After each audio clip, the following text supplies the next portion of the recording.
Easy English learning story, Hindi meaning Kasoth. The honest boy.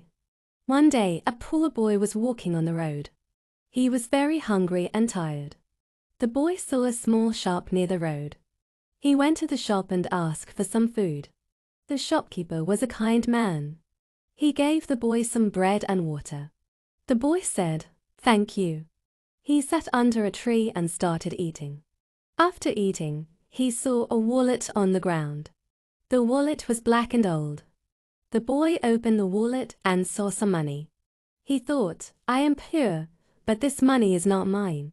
He went back to the shop and gave the wallet to the shopkeeper. The shopkeeper asked, "Where did you find it?" The boy said, "I found it near the tree." The shopkeeper smiled and said, "You are an honest boy." The wallet belonged to a rich man. The rich man came and thanked the boy. He gave the boy some money and new clothes. The boy became very happy. Moral: honesty is the best policy. Poor, hungry, shop, food, wallet, money, honest, happy.